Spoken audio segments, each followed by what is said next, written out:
Cheers. Hello. You almost spilled my coffee. Oh. You gotta be careful. You want to do it again? No. Just like You're a gonna, no. Just like a little. Okay. Good morning. Hello. Or afternoon. Hello. Or time zone. Hello. Happy time. Happy time zones. Welcome back. Welcome back to our podcast. WoW. Wow. What's the deal? With the Midnight campaign.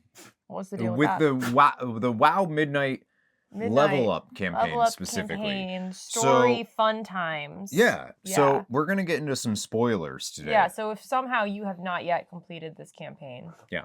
And maybe you haven't if you weren't playing like 80 hours a week like we did. It is maybe that's true. Totally possible that you have not completed the Level Up campaign yet, and that is okay.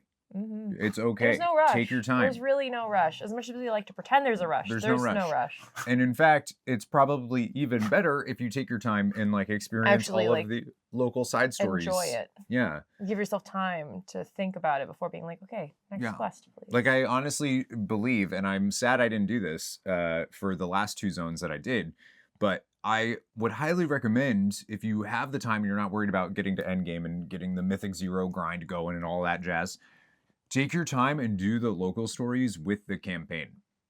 I know some people keep saying not to, but I think they do. I think they fill it out.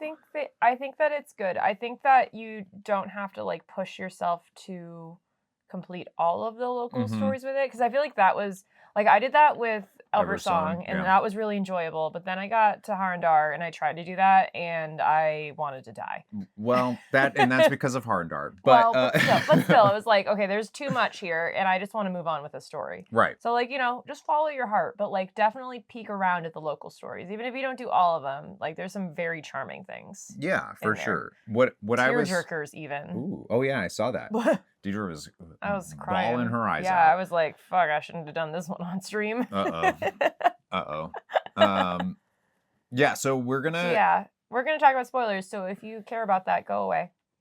But come back when you're done. Yeah, like another time. And then you can hear our thoughts, and then you can you can circle back later. You can tell us we're wrong, or that we're right, or that you feel a different way about the story direction, or whatever else. Yeah, whatever you gotta say, you can say it. You can say it. You can say it either right here on this YouTube video if you're watching that. If you're watching it on Spotify, you can come to youtube.com/MistleDineWow, and you can comment on this video, or you can even join the Discord, discord.gg/MistleDineOnline, and we have a WoW WTD chat for this year show. Or you can drop in on one of our streams and just tell us that we're dumb bitches, because that happens a lot anyway, at least to you. Yeah, constantly to me.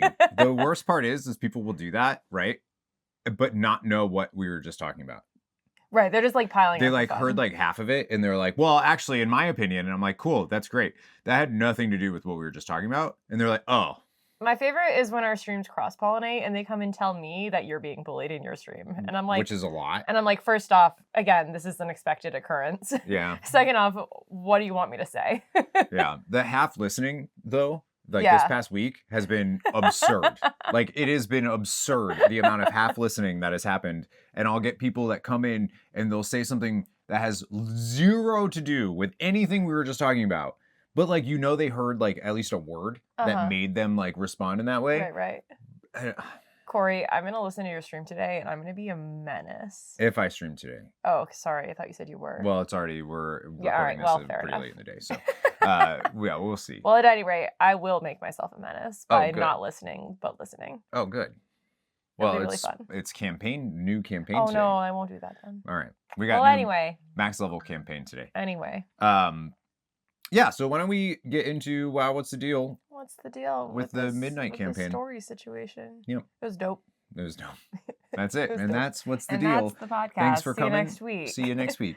You can catch me at twitch.tv/Mooglesmith. It's Wrap it up. We'll see you next week. All right, bye. Have a good one. So let's start. Yeah. Let's start at the beginning. You want to start at the beginning. Let's start at the beginning. You don't want to start somewhere in the middle and like work our way forward and backwards at the same time. That is kind of how my brain works, but kind of like that musical Last 5 Years. Oh, Last 5 years. We could do great show. That. Yeah. Great show. I love that show. But no, it's not. We're not going to do that. Okay, we're going to start. And technically, they don't start in the middle at any point in that show. whatever. One starts at the end of their relationship, one starts at the beginning of their relationship, and then in the middle of the show, because they both started at opposite ends, they meet up in the middle for their like getting engaged moment. It's really sweet, and then they keep going. It's a great show. If you haven't seen it, you should. Anyways, the point is, I love knowing the things that can get him like going. The well actually triggers.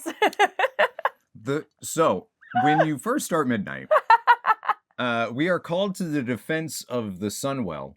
Yes. How did you feel about that?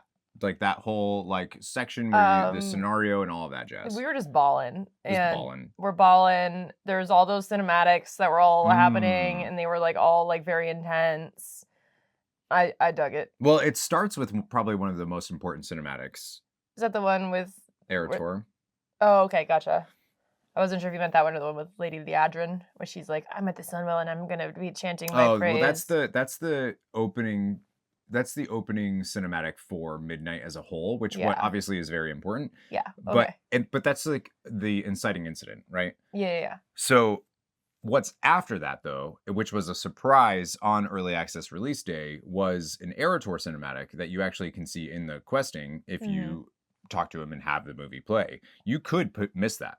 Yeah. Like if you're just going about doing a quest. It's kind of just nuts that they have that where it is all over this expansion where it's like, stay a while and listen. And then it's like, oh, here's all your context. Mm-hmm. I'm like, wait, there's an option you can just skip past this. I know we've gone over this of like WoW players. People, it's like, it's for the WoW players that don't actually want the story. They just want to play the game. And to be fair, they have made it this time, I feel like, very hard to miss the stay a while and listens. Yes. Because it's like part of the quest is like stay a while and listen, parentheses, optional. Right. So like it's there if they want it. Yeah. Before I feel like it would just be like you had to click on the character to see, or they would have a little thing over their head, like a little chat box, the little bubble icon. And you would be like, oh. So the Arator cinematic, I think, is actually like wildly important for all of the story that we've gotten so far in Midnight. Mm-hmm. I want to watch it again. Yeah, it's really good. We see it opens with like, and that's like right at the beginning of the story. You right. Like you right. We haven't even hit Silver Moon yet. No, you're in. Right, like we're like you're in the walking Sunwell. in. Yeah, you're in the Sunwell, and they're like, go find Arator, and then you find him, and they play this cinematic, which is wildly important and sets up the tension, the theme for the story of Midnight so far, which is probably, in my opinion, one of the most cohesive storytelling themes they've had in a long time. Like it's just really good. And you start off right out of the gate with like Xalatath like scanning around looking for something, and then and like she's, you know, all voidy purple, whatever. And then you hear like a scream in the distance and like a big light flare around, and then she like fixates on that and she's like, there it is. There you are. And then you're like, oh. And then it goes to Arator, who's like screaming in pain as like the light is burning him, and like basically he exploded in wrath with light, which is so important for the whole rest of this campaign. What's happening to all the other heavy duty light dudes? Yeah. I wonder. And it's like, oh, and she like specifically, she's like excited about the light coming out in this way, and which is obviously very intriguing, and like wonder what's going to happen with that. And what? Sorry, Darcy's just like draped under a blanket. So I got feedback that we shouldn't talk about the dogs if we can't show the dogs. That's a good point. Yeah. Sorry, guys. Yeah, sorry. She's really cute, though. She's so cute. If you could see her right now, if you could see her, you'd be like, wow, she's really cute. But you can't. You can't. Sorry. Too bad. Anyway. We should get a dog cam that we can be like, see? Oh my God, I've been saying that I need one for stream. I know.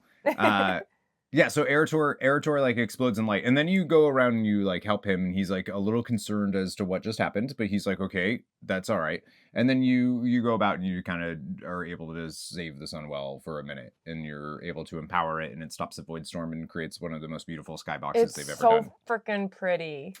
Yeah, so I love just staring at it when I'm flying around. What do you think about the story of that intro?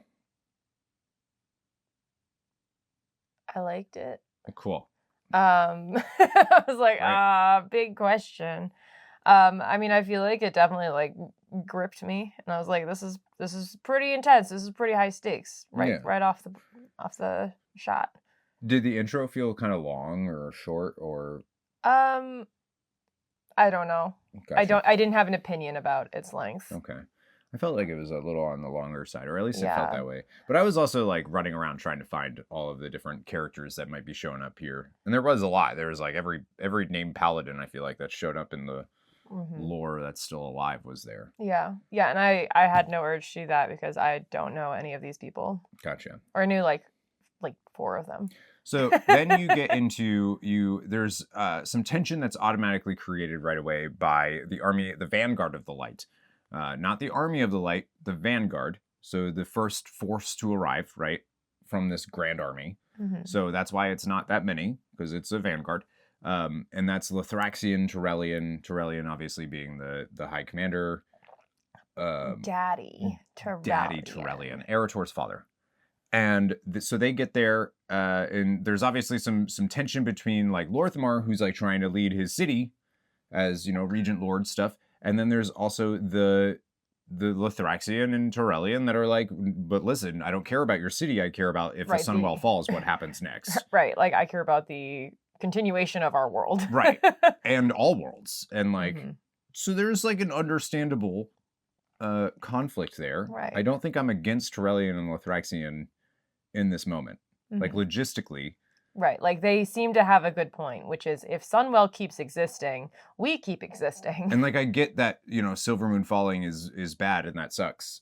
But like if you're talking about the entire universe falling or a city, right, you're probably going to pick different levels of intensity there. Right. It's like it sucks. That's a really hard right. choice Like that's to make, still a really big consequence, but also like that is I don't know, I feel like that's a very human perspective is like, well, this place that I love and I call home being your focus makes a lot of sense as well. Yeah, it's like a bigger trolley as the problem. person who runs this city, right? Your responsibility is to that city, whereas for these other folks, their responsibility is to whatever the fuck the light, right? Or whatever they're doing, right? Or at least like that's the way they feel. It's very human to focus in on the things that you care about and like the stuff that's too big for you to wrap your brain around, right? Or that like opposes the thing that you actually care about can often just be kind of like ignored.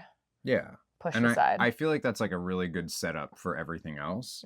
Is it almost villainizes the Army of the Light in a way but like understandable. Like right. It's like you still get where they're coming from. Right. All the reasonings are fair, but how they're going about it is abrasive.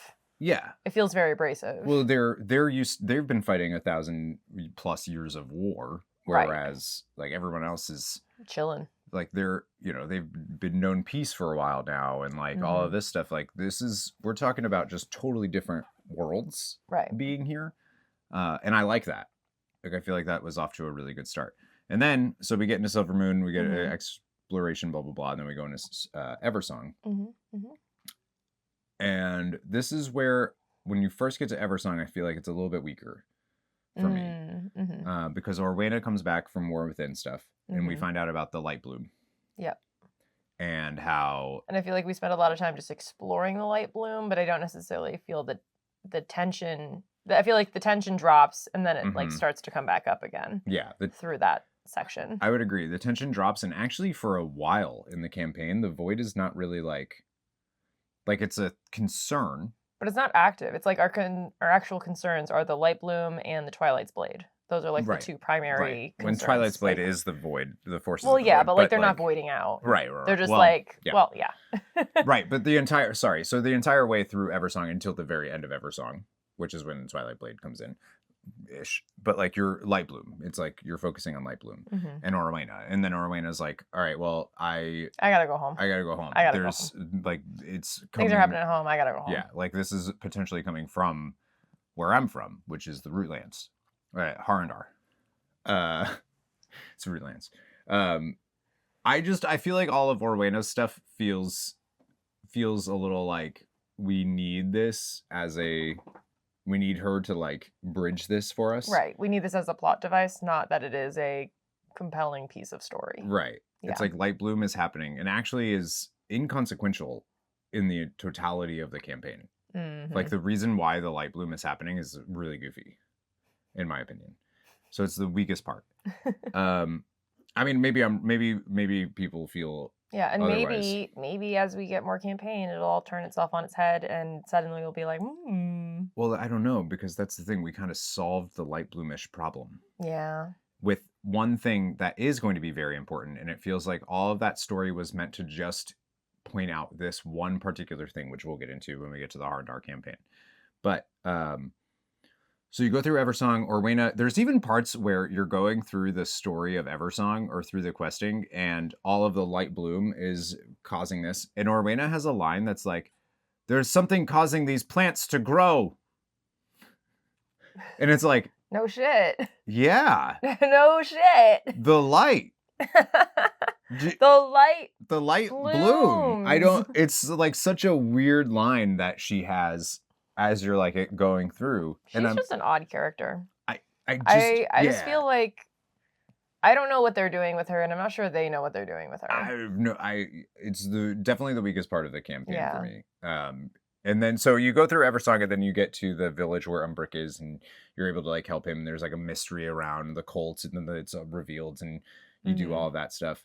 And there's a really good section that I enjoyed, which is where the bad guys all show up on these like holograms, including Xalatath, and they're all openly discussing their plans. Oh my god, it's so good. And you're like, I'm sorry, what are they doing? Right. And then tell him. And then Xalatath is like, she's talking to the person we've been tracking down. She's like, oh, and have fun with the champions of Azeroth. And you're like, and then she's like, dip. Yep, she knew that we were watching. So all of the plans that they were talking about, she knew that we were. She wants us to know about them, or knows that we know about them. She doesn't care. Right. Like, what are we going to do about it? Yeah. Right. So I thought that was kind of cool. I thought that was interesting. Then you do your first delve, which I really enjoyed because I liked elves. And then we kind of get back to light bloom stuff. Yeah. We find out that the light bloom is attacking like another village, and Liadrin comes, and then we find out from there that the Amani from next door. They've been like stealing trees. Yeah, they've been trying to get lightwood because they need it for the weapons. Their weapons, so that they can actually kill the void entities with the cult, right? Yeah. And then there's they get into a big tussle. Big tussle. And we're like, guys, stop! No. Yeah. And they don't listen to us. Well, and there's Turellian is like shown to be far more aggressive than he usually is. He's completely inflexible. Arrogant, even. Yeah. Yeah, like he's just being a dick. Yeah, wild dick. And I was like, who is this man? And it's a little alarming. I personally really like Turellian. I feel like all of the examples of storytelling that I've seen from Turellian is that he is not actually this religious zealot. Like, yes, he absolutely adores the light and worships the light for sure, and he believes that the light is his salvation. But he's not. It's not like the be all end all. Right. He's not pushing anybody else. He's helping Ilaria any chance he can. He wants to be with her, even though she's got void stuff going on. He's not like. He's just not. He's not that like straight and narrow. Right. Like he spent time with Arator in Silver Moon. Like he's not this awful dad that doesn't ever want to like. But they were making it, and for a while playing the campaign, I was a little like, what are they doing to my boy Turellian? I'm a little annoyed. Yeah. And then I will say I did like that to some point, because like I feel like it's very much like you and Arator are saying, hey guys, let's pump the brakes, or like, can we look at this instead? And he'd be like, no, we can't do that. And fuck you in particular, Arator. Right. And I thought that was like kind of a good like motivational push for Arator and for me, because I was like, you know what, fuck you, dude. I'm gonna do whatever I want, kind of thing. So I thought that actually was good. For all that I was like, dude, what the hell is wrong with you? It was a good like narrative, right? It's a good narrative push. Yeah, you don't want him to be like, oh, you're right, son. You're totally right. Go explore this thing. Oh, okay, goodbye, conflict. It was very much like, oh, we're not going to do that. But also, like, Arator, I can't believe you would even suggest asking that, you dummy.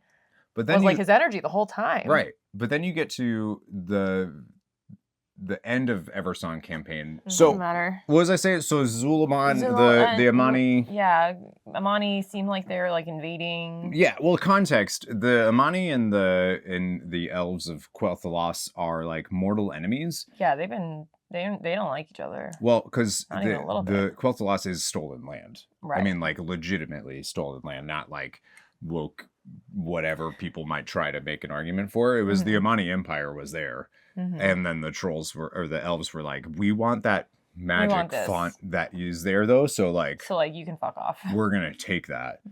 And they did, and then the Amani got basically that land that's shoved left. It with the corner, and right? I don't know if you've noticed, but Zulaman land is not as nice as Quel'Thalas is.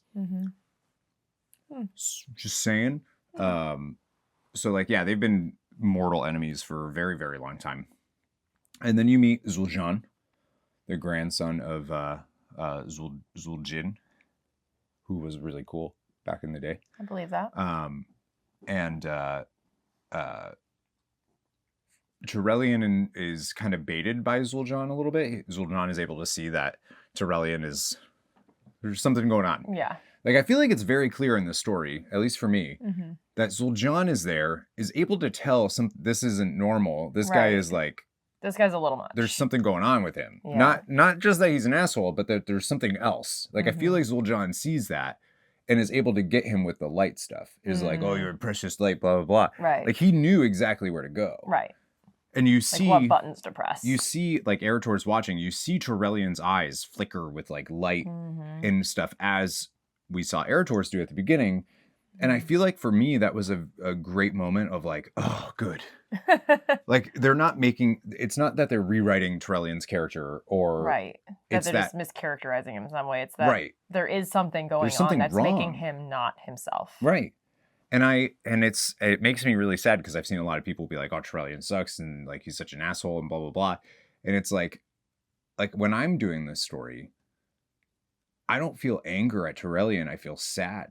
Like, I feel sad that he's stuck, you know, like he's almost being held hostage by the force that he loves in some ways is what it feels like to me that they're doing with the story. And like, it's easy to be like, well, he should just know better and just not let the light take over. And it's like, but he can't see that he's in the wrong here. Right. Until he goes to attack Zul'Jin and Arator jumps in the way and gets a giant gash into his chest, which he heals because like light. Yeah. You know. Right. And that's cool. That's cool. But Turelion also immediately is like, oh my God. Oh fuck, what have I done? Like he freaks out and leaves and like, you know, he definitely has a moment where I feel like he's, you know, sad. And then after Eversong, we have a choice of 3 paths we can take. To go. We can't go to Voidstorm until all of the things are done. So we have Arator's Journey, which is picking up from where Arator got slashed and like where he went back to Silvermoon after that. We have going with Liadrin to Zul'Aman to try to see what we can do there and broker some peace and maybe, you know, take out the Twilight's Blade.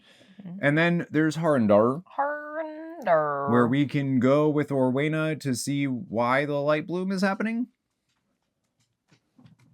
Yeah. Cool. Yeah. What'd you pick? I did Haranir first. I went from the stories that least to most excited me of like things I wanted to see how they went. And I feel like Haranir was definitely the weaker choice for me. And I'm glad I started there and then moved forward from there. Yeah. I did what felt like the most important to my character. So like after being buddy with Arator, I wanted to make sure my guy was okay. Right. Okay. So I went with Arator's Journey. I do think that there is an optimal path for story. And I think it is Haranir, Zul'Aman, Arator's Journey, Voidstorm.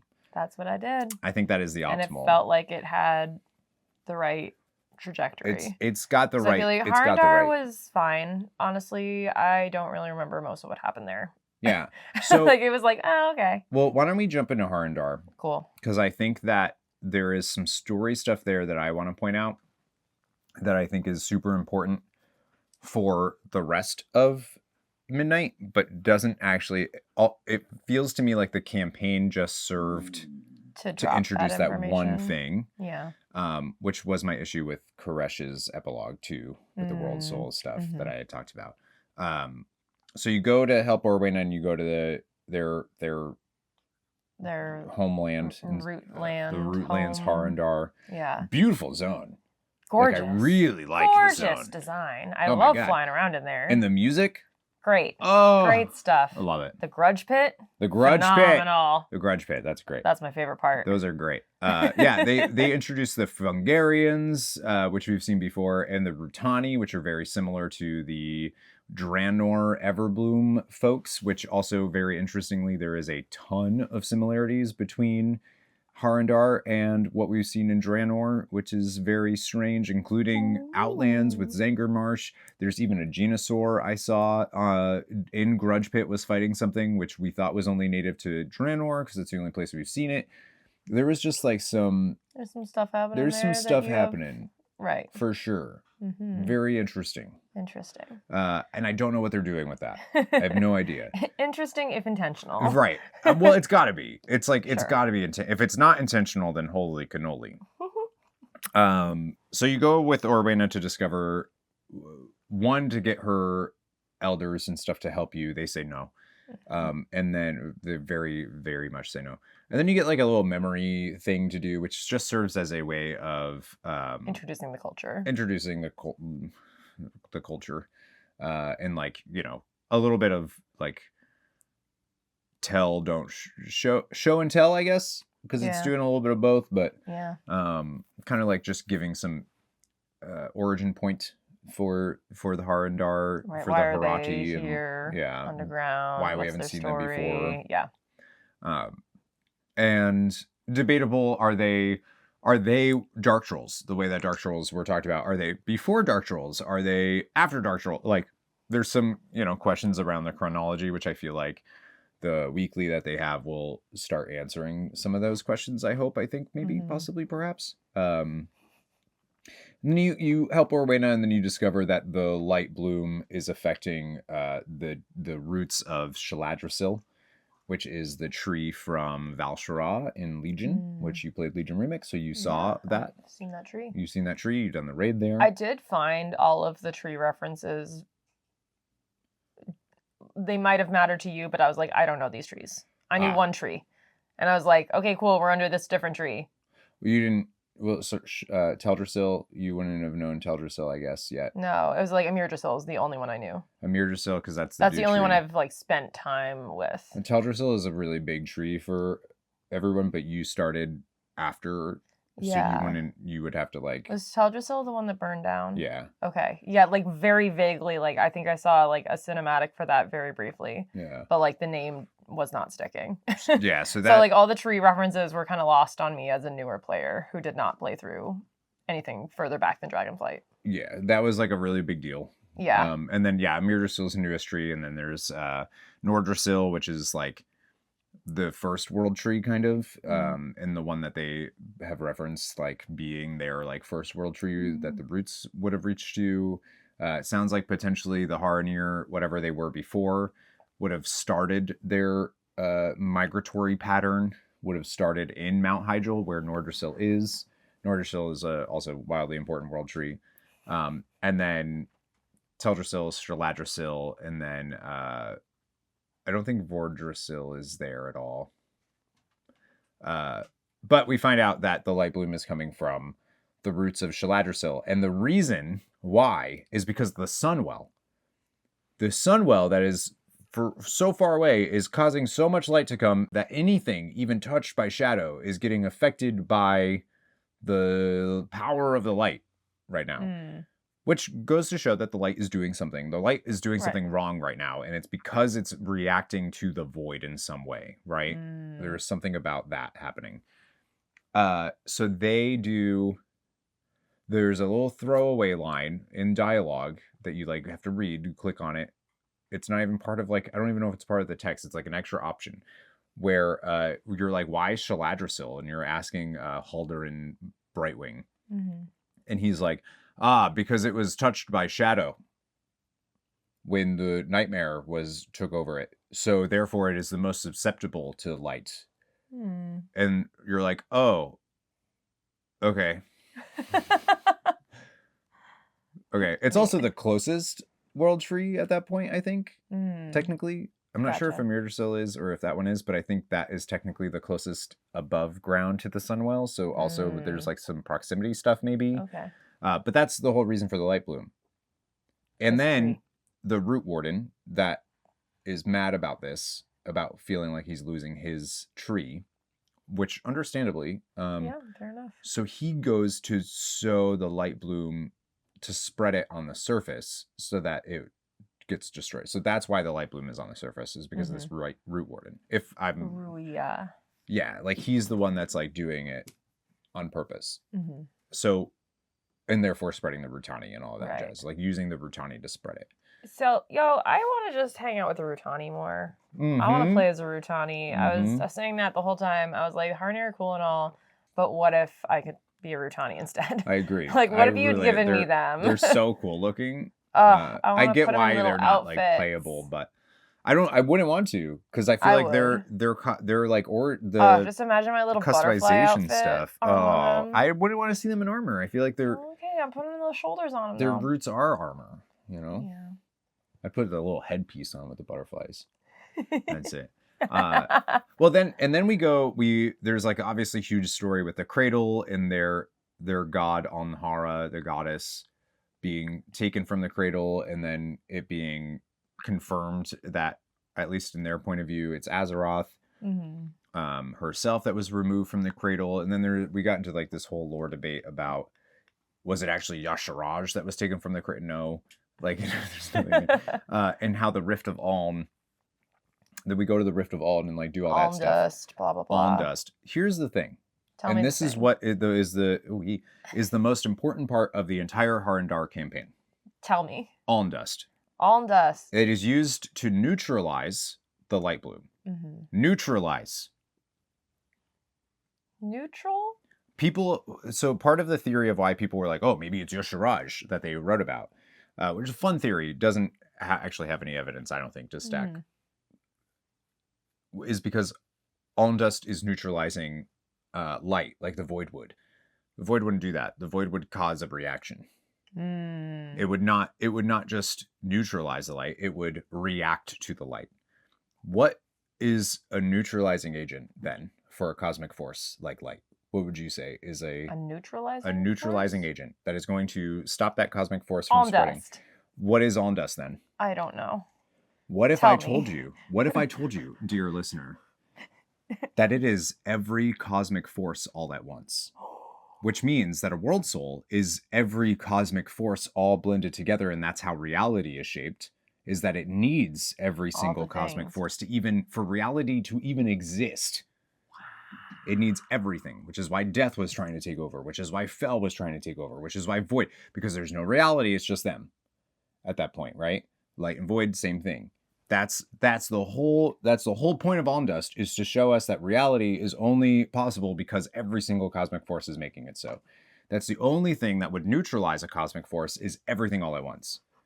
And it makes sense that Aln dust, the stuff from Azeroth herself, is a neutralizing agent because it's every cosmic force, because she is every cosmic force. Cool. Which also tells us exactly how we're going to fix the Sunwell.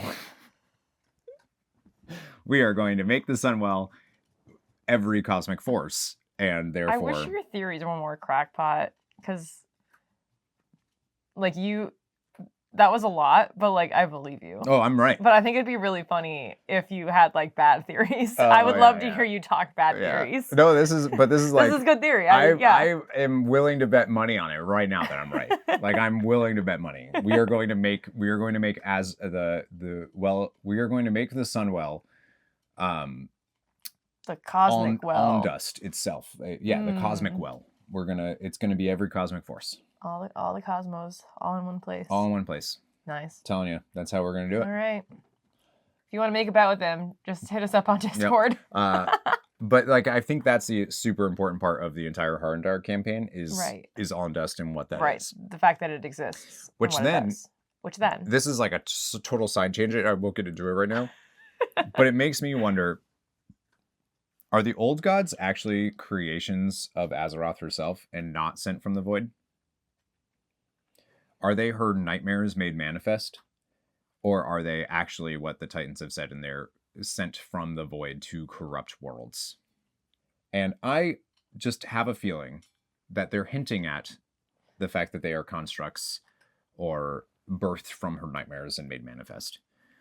That's a tangent. Won't get into it. But that's just my theory now. And I'm saying it out loud just in case I'm right. And I can and then we can see, come back to this in 2 years or 3 years, whenever that next expansion hits, and you get proven right. Yeah. And you can have your receipts. Yeah. And then I can throw a party for myself. Exactly. And invite just you and me and the dogs and stuff. Yeah.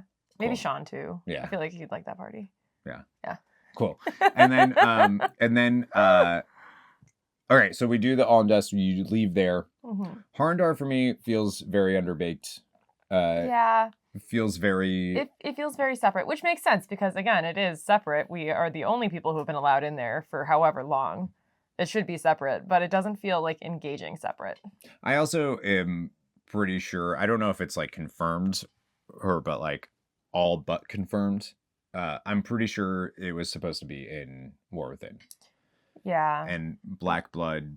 We've talked about this, how it feels. Yeah. It feels like a modular piece that was dropped in here because it's where it worked, where it fit, not necessarily because it's where it was intended to be. Right. And I think that that's why it doesn't. One of the things that I keep mentioning about the campaign in Midnight as a whole right now is specificity and how everything feels very specific. Harndar does not. And I think that the reason for that is because they just couldn't get very specific because it had to change at some point. Right. They had an initial plan which got overhauled, but they had all these bones that they had to keep working with. To be clear, fair enough. In any other expansion, I'd be like, this is a great zone. Right. It was in comparison to the other zones, which we're about to get into. Yeah. It feels like the weakest, but I don't think that means it's bad. No. I don't think so either. I just feel like it's just underclassed. I really like the zone itself. I actually like the Haranir too. I want more of their story, and I feel like the weekly that they have is a good way of maybe getting some of that. Yeah. But anyways, so then you have your choice. I went to Zul'Aman next. You went to Zul'Aman. Yeah, that was my step 2. All right, so let's talk about Zul'Aman. Zul'Aman was freaking awesome.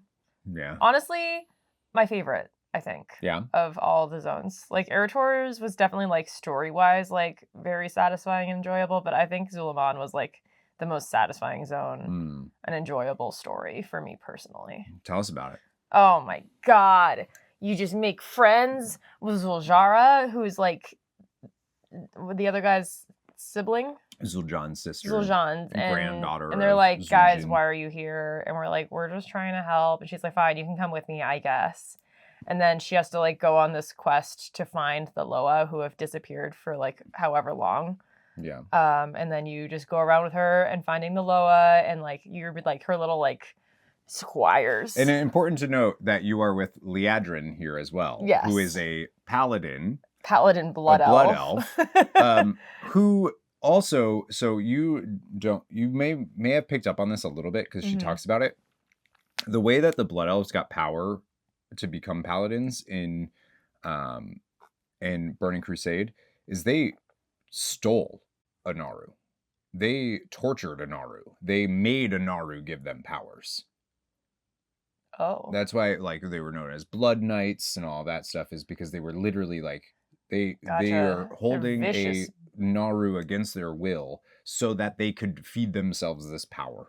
Cool. And then obviously that has really glad I'm playing as a blood elf. That's pretty metal. Well, Liadrin has a thing about how she has a thing where she talks about Zul'Jin, their grandfather, and was he was seeking power, and I don't blame him.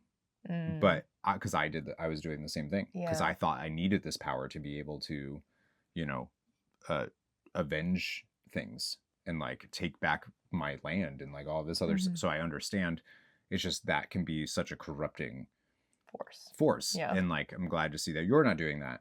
And I also think I just want to point out the juxtaposition between the Harandar elders and then Liadrin's role, who actually does kind of serve as an elder to Zul'Jara in that whole quest, which I think is really neat. They made her like I loved the relationship between those two. Yeah, it was really good. It was just like so tense to start, but then as you like made each step through the story, it was like, okay, I guess you're not that bad. Like, I can't believe I'm agreeing with you, Blood Elf, but like, okay. And then by the end, they like definitely have that, like, they've maybe moved past like a grudging friendship into just being like, okay, yes, I can appreciate that. I think they're just friends. Yeah. And I thought that was so well done. I think that it's also really interesting to me to see like Zuljara. There's no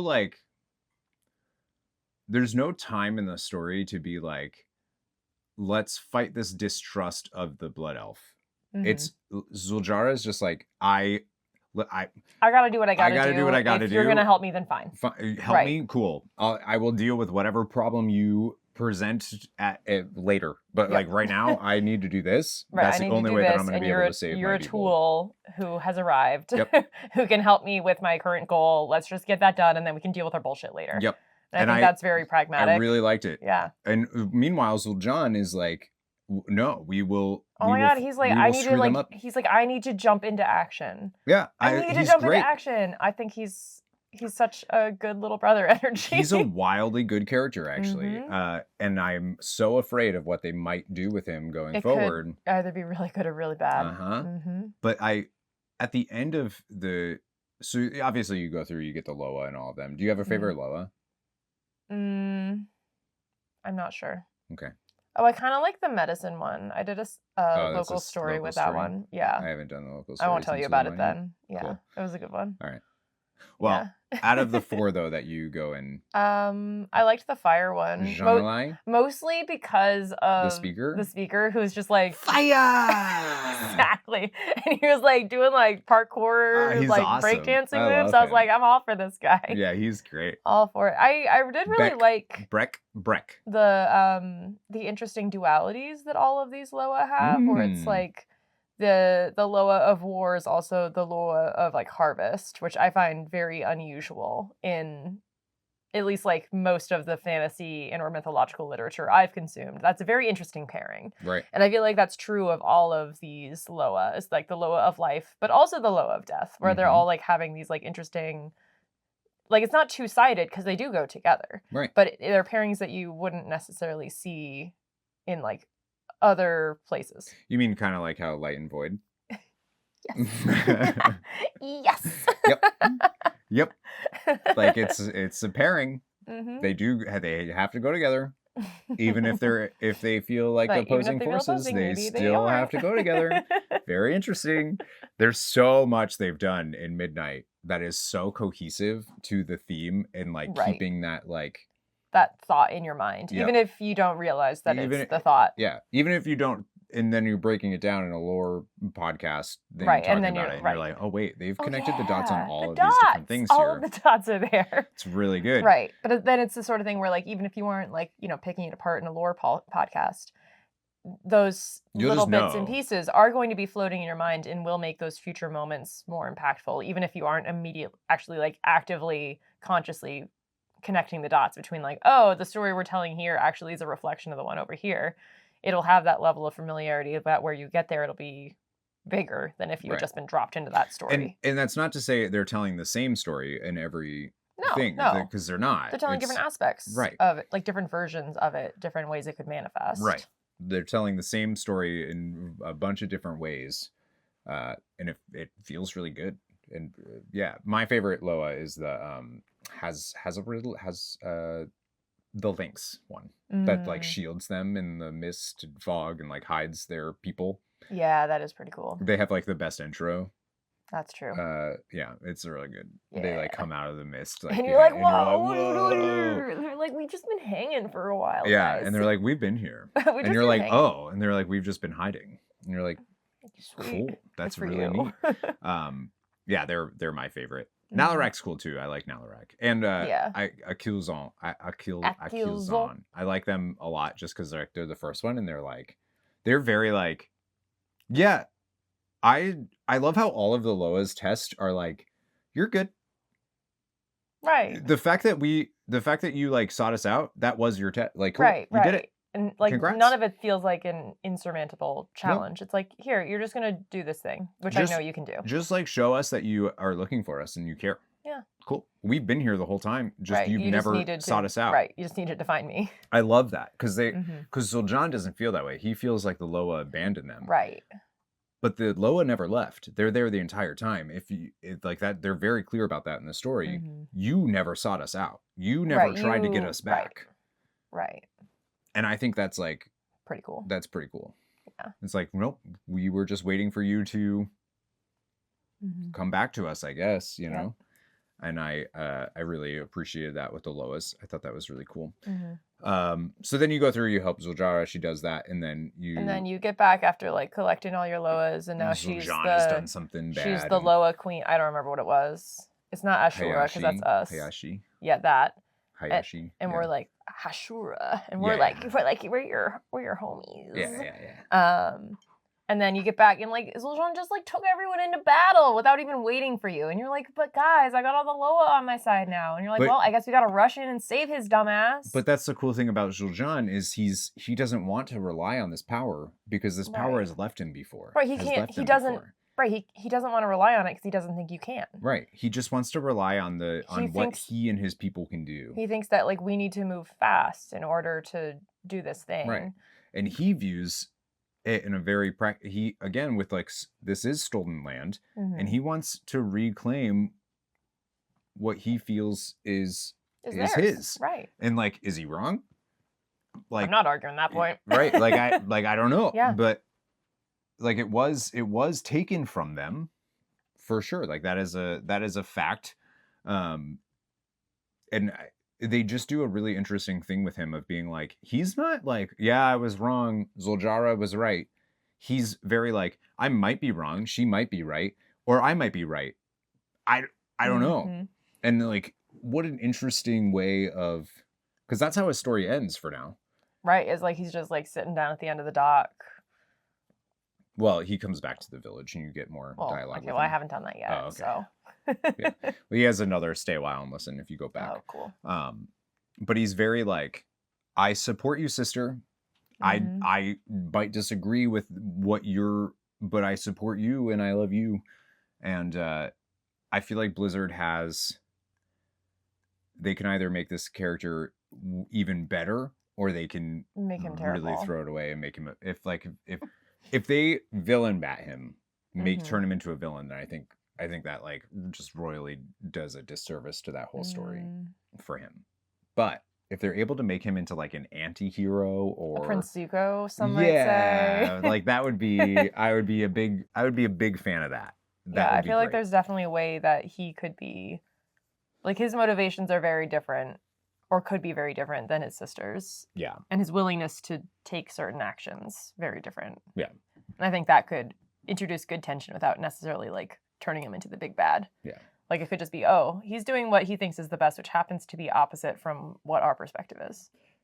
And yeah, so the totality of Zul'Jin is just really good. Yeah, I really, still really need good. to do the local stories.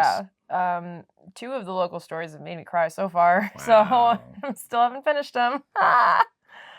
Really good, really, really good. You got your nose. All right, next zone. Arator's journey. Tell me all about it, Mister. Arator's it was the journey. best thing I've ever seen in my world. In my World of Warcraft, I thoroughly enjoyed it again because I feel like the story is you go on a journey with Arator, who is now doubting his faith in the light, not only because of what he's seen Torellian just do to him, cleaving his chest with light, but also what happened to him when this invasion first began in the Sunwell, and he freaks out and big light boom, and he's like, I was consumed by it. I'm still singed by it. Like I'm still burnt because of the light. Oh, I love that. Right. It's really good. But like burnt fabric. The fact that he is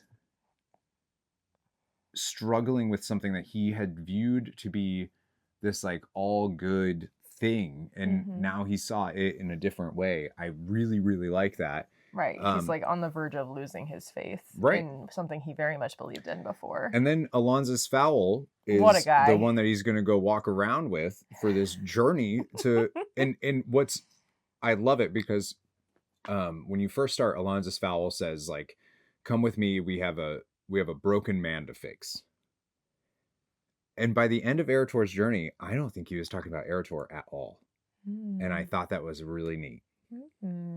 I think he's talking about Torellian. I don't think Arator is broken. I think Arator is doubting something in the moment, but he's not a broken man. Torellian might be a broken man. And I thought that was really cool because Alonzus Fowl, for everybody that obviously knows this, Alonzus Fowl is the one who started Paladins to begin with. Like he was the one that was like, hey, we need to do something else, but this is when he was human.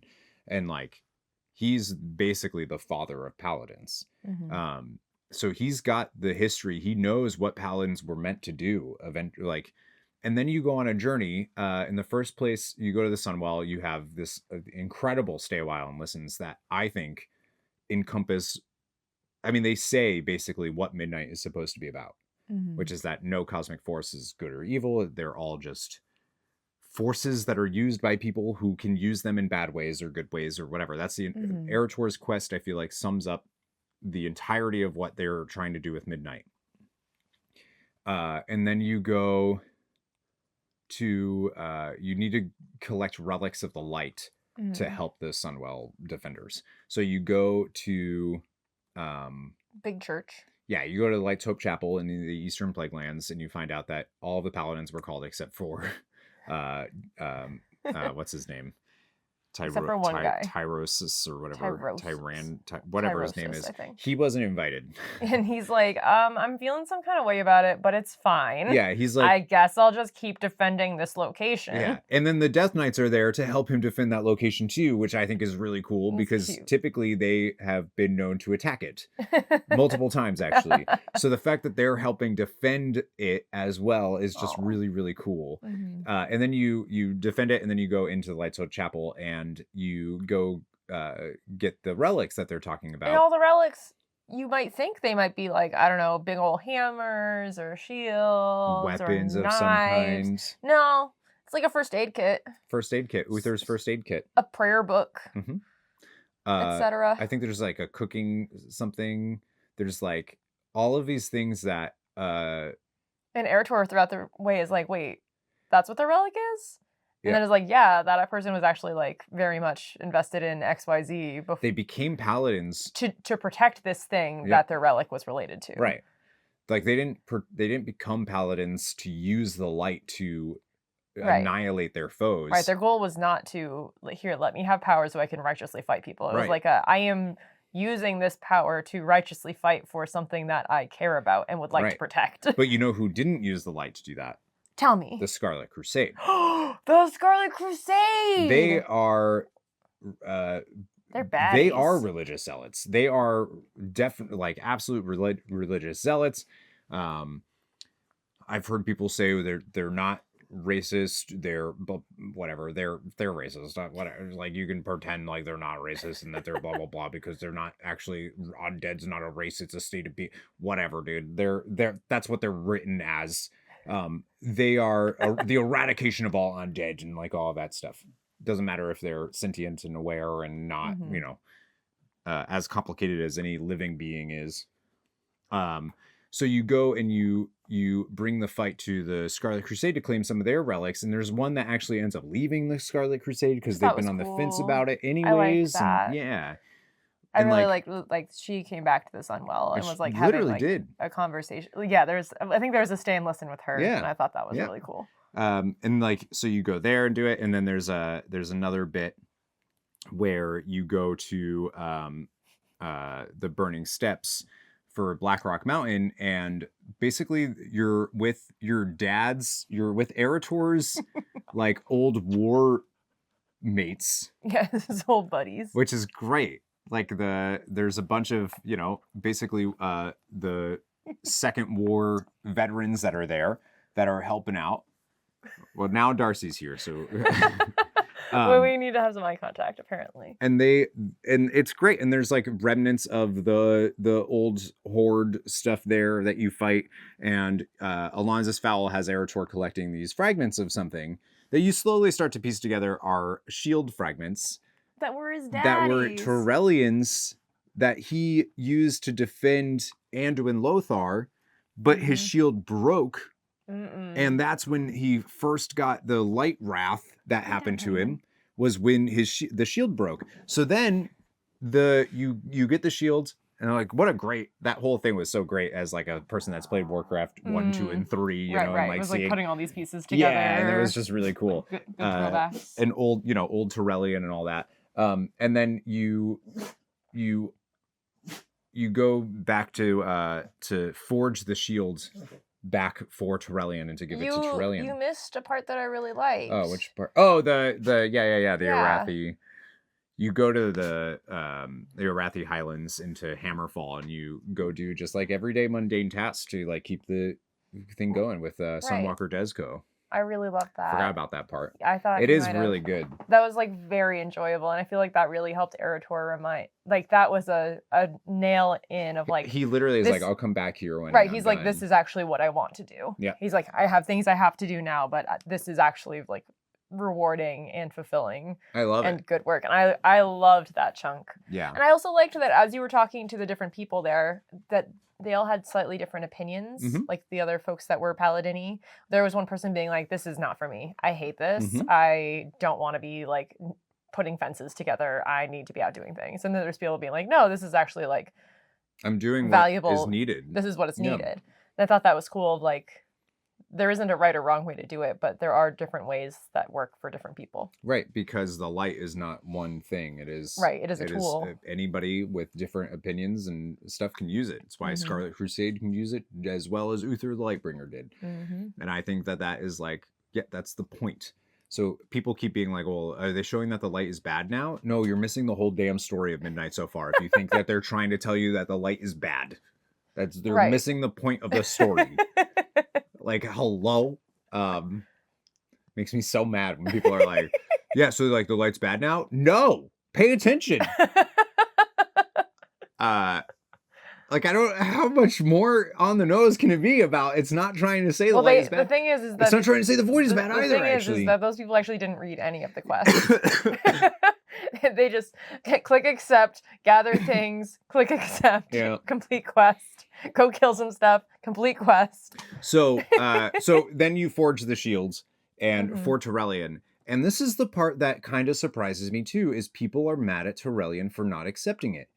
But like, it's not that he doesn't want it, that he's like, no, screw that. No. It's that he doesn't feel like he deserves that anymore. He doesn't feel like he was able to protect the people he was supposed to. Right. It's not his tool to use anymore. Right.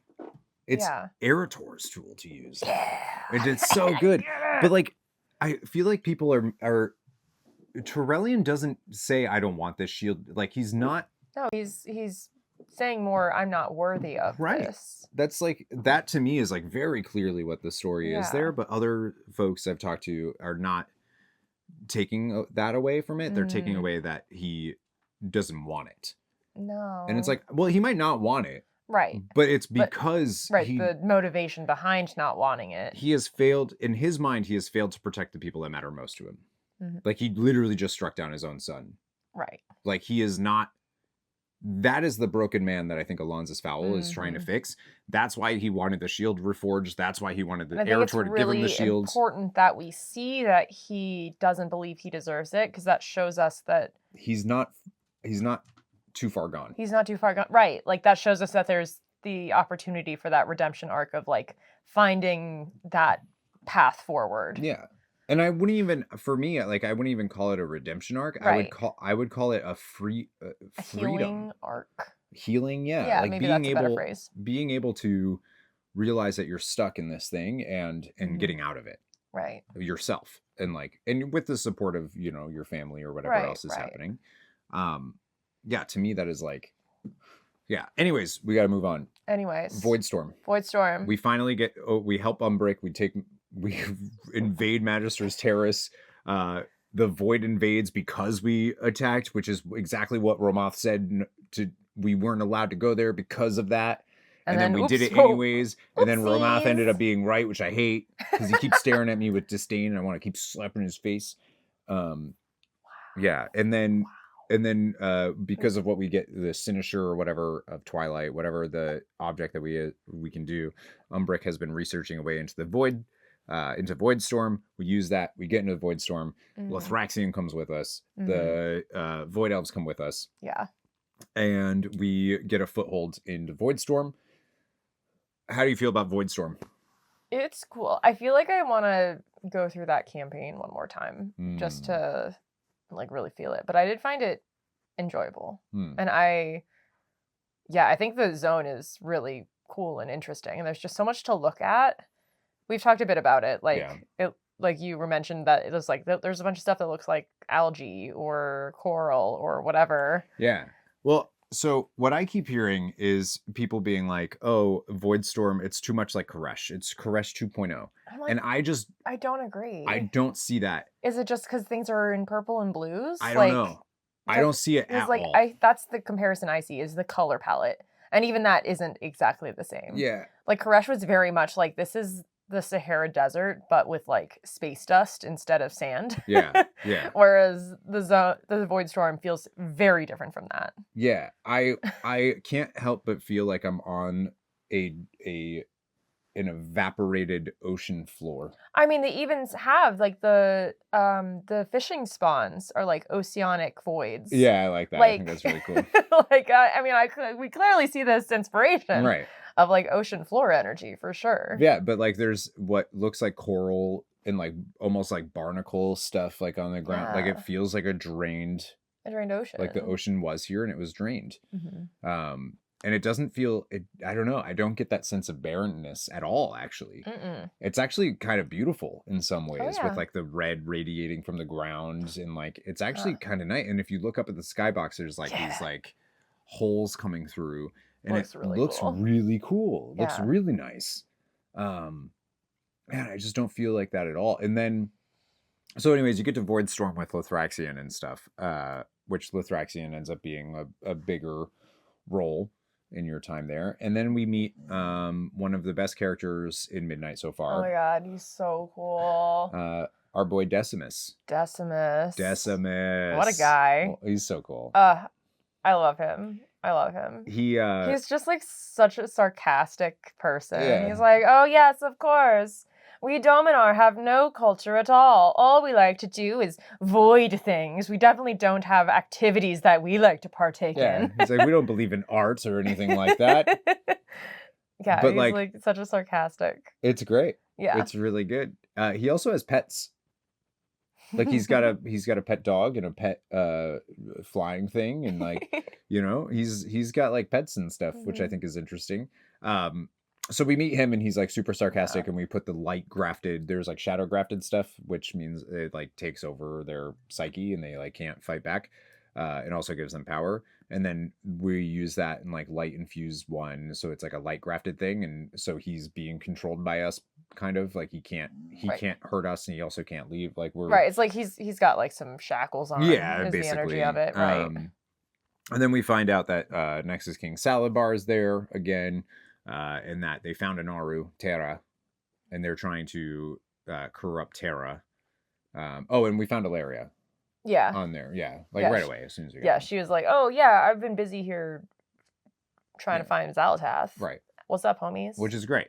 I really like that. And then we finally get to see Ilaria and Arator together. They had like a smidgen of time in Koresh, right? No. Arator hasn't been on. No. Oh, I thought he went with us. No. Okay. Anyways. Yeah, they haven't really spent much time together. Just in general, like ever.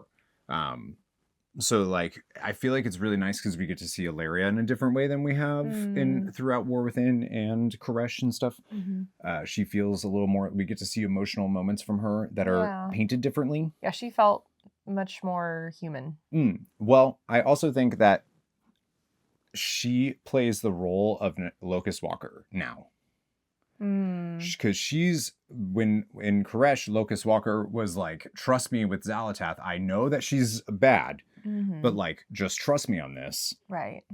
Because we need her.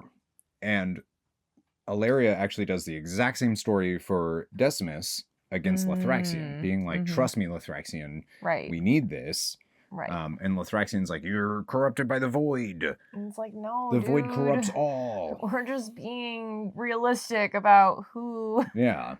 When we have the same goals, your enemies can become your allies, even if it's just until that thing is done. Right. But he doesn't feel that way. He really does not. And I don't think I blame him. No. He, like, let's not forget, he comes from the Nathrazim, which were literally created to be the ultimate infiltrators. The ultimate, like, coercive, manipulative beings in the cosmos. And while he's not that anymore, why wouldn't he see that everywhere? Right. Of like, I know what I am. I know what I could do. Right. Why wouldn't he assume that this, like, obviously very intelligent, sarcastic, opposing force wouldn't also be And he's doing seen the those void things? corrupt. He's seen the void do it before. So like, why would it not now? That's like the light's ultimate enemy, right? Like, why wouldn't it? And I don't think I blame him. I wish that he would have listened a little bit better. Yeah. But like, I don't blame him. And then I've seen people also say that he's a hypocrite. Because he's like, when you ask him about like the being Nathrazim, whatever, and he's like, are all orcs just in a bloodthirsty rage? Are all pandas drunk monks? And then he says this stuff about the void. And he's like, the void will corrupt, blah, blah, blah. And people are like, oh, well, why is he applying that to the void? And it's like, well, no, he's applying it to choice. He's not saying that like an orc is inherently bad, but an orc can choose to be this bloodthirsty monster. Or the elves aren't bad, but if they choose to study and worship the void or whatever, then he is saying that is bad. He's not saying that like the circumstances of your birth is what, like, I don't think he contradicts himself or is a hypocrite at all. He's talking about the willingness to serve the void and use the void is what makes void users untrustworthy. He's not saying like the race that is using the void is untrustworthy because they're using the void. You know what I mean? It's just really rude of him to say that to me as a character who uses the void. Yeah. I was like, okay, dude, go off. I'll just be over here with Illyria in the corner, I guess, while you do your thing. Well, he talks to me and he's like, I called you High Lord once. How dare you? And because like paladins and Lemix or in Legion, so it's like pretty cool that he still is like, I called you High Lord. I really like that. All right. So anyways, so you go to rescue Tara, and you fail, but you get to see Ilaria do something that she hasn't done before, which is like anime the crap out of that guy. She like the dark Naru within her like sprouts out of her and like, she fires her laser. And that knocks Tara into the explosions that they've set up. And you're like, oh, cool, it did it. And then the void's just like to all the power and they weren't able to destroy the thing. And they're like, shucks. Guess we can't destroy it that way. What you gonna do? But it does show Illyria's power with that, with the Naru that she has in her, which was really cool. Yeah. Big fan. I wonder if that's going to come up again. Probably not. No, definitely not. Definitely not. Definitely not. Definitely not. It's the final boss in the Void Spire and March and Quel'Danas stuff. Definitely not. No. Anyways. So then we determine that the best course of action is we need to shut down the Nexus point from within, which will then cause a cascading effect, and all of the Nexus points will get turned off, and that will stop the storm, the Void Storm. Great idea. Great idea. Lethraxion is like, well, we should just destroy it. We shouldn't listen to Decimus, and he's gonna cross us. He's gonna cross us. And Ilaria is like, cool. That's why I need you on my side, though. For when he does cross us, I want to be. We need to be able to kill him. Right. And Lethraxion still fights with you. And then Ilaria does something really cool where she's like, wait a minute. I realize something different about you, Decimus. You're not just a normal Dominar, are you? And he's like, he's a Void Lord for sure.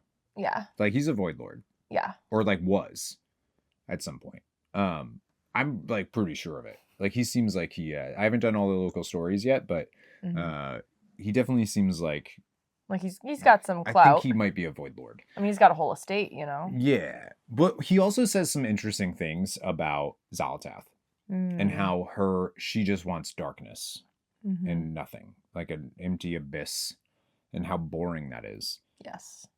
Do you think he's telling the truth about what Xal'atath wants? Maybe. Or maybe it's a specific way of looking at what she wants.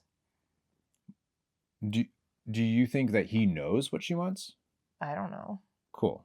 I don't know. All right. So that's my feeling is I don't think he I think he has an idea of what she wants. Right. And that's what he's... Right. I think that's his read on what's happening. Right. It may not be the way that it actually is. I mean, I certainly hope not.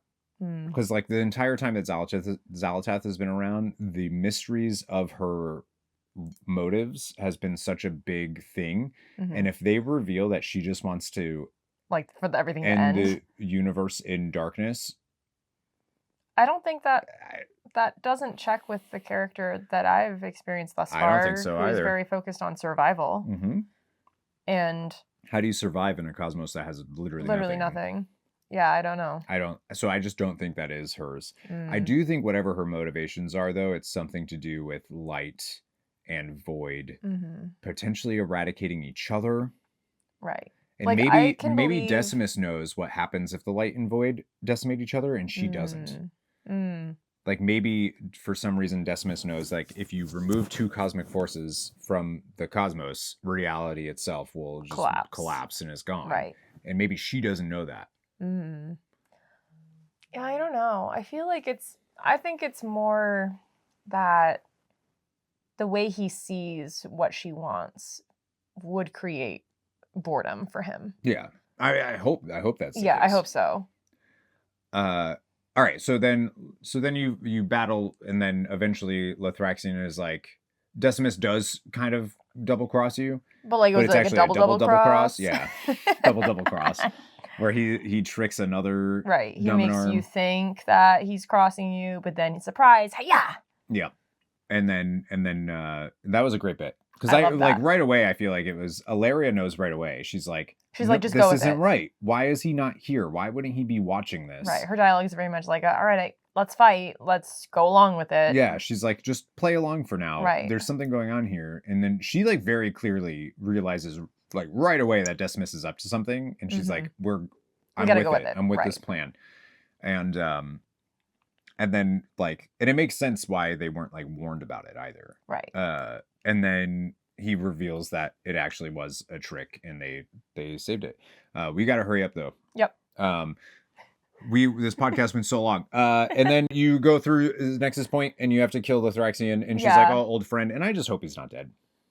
Oh. I don't know if he is going to be. I don't know. But I could definitely see in a future expansion the Wrathy Empire being a problem, and guess who shows up as their advisor? The Revenant. Of that guy, Lothraxion. The Revenant? Yeah. Oh. I was just thinking him in general. Oh, I don't know. I was just like maybe like a freaky version. But we also know like Daddy Denathrius is still around somewhere, and he's I don't the even one know who that is. Well, he created the Nathrazim, so he created Lothraxion. So he could and definitely all of be a that. problem. And the fact that you don't know who Daddy Denathrius is means that we got to fix that, because my God, oh boy, one of the best characters in World of Warcraft. Period. And he was only around for one patch in Shadowlands. Wow, that's wild. He's amazing. I'll show you after this. Cool. And then you're able, and that's basically you shut down the Nexus points that allows the Army of the Light to come in, and people that were defending the Sunwell are now able to arrive to Voidstorm, which brings us to the campaign today, which is we need to feed the remaining defenders because everyone else has been called off to the Voidstorm. I don't know anything else outside of that, but that's the campaign that came out today. We'll see this week. Yep. That's the story. Overall, pretty good. Where was Umbric? Where was Umbric throughout Voidstorm? That's also, my big question. Where was Xal'atath? True. Like, she's Xal'atath, busy. well, she's got to know what, like, she's got to be following our movements and what we're doing. Why Right. does she want this to happen? She wants there to be a conflict between light and void. Yep. Right? Like it's gotta be, she's gotta like allow them to come in. Right. For some reason. I just don't know what she's doing. Because I don't she's know either. obviously being like, she's got to know Decimus is doing this. Like, it's not like she's unaware of everything that's happening at all times, right? Right. Well, maybe she is, because she didn't know that the Ethereals stole her damn dark heart. That's true. Because she was like, Aliwix, where is it? And he was like, He's what? like, I thought "Your you friend took it. And she's like, you weird idiot. Yeah. Anyways, that's what's the deal. That's the deal. Where can they find you? Twitch.tv/Missile9Online. Wow. You can find Twitch.tv/Mooglesmith. Cool. This was a long podcast. All right, we gotta go. Yeah, Peace we out, gotta Girl go. Scout. Bye, love you. Bye. I used to be a Girl Scout, you know? That's crazy. I need to show my crotch here. Okay, there we go. Oh. Okay. Is your crotch appropriately concealed? I don't even see a little bit of crotch. There's no crotch. I got zero crotch. Good. I was worried. Like, I'm just gonna double check. Yeah. You're not crotch. worried about the fact that I have no crotch. That's fine. Okay. That's got energy. That's got energy. We are Knuff. Mm-hmm. What are we talking about today? Just spoilers. Story spoilers. Story spoiler campaign. Fun time. All right. Ready? No. I need a little Controversy. Maybe not, actually. Okay. Okay, now we go. Now I feel prepared. All right. And I'm not even damp. That's so cool. Oh, good. So nice of you I to, did some you did drying. Yeah. All right. Ready? Yeah. Okay. And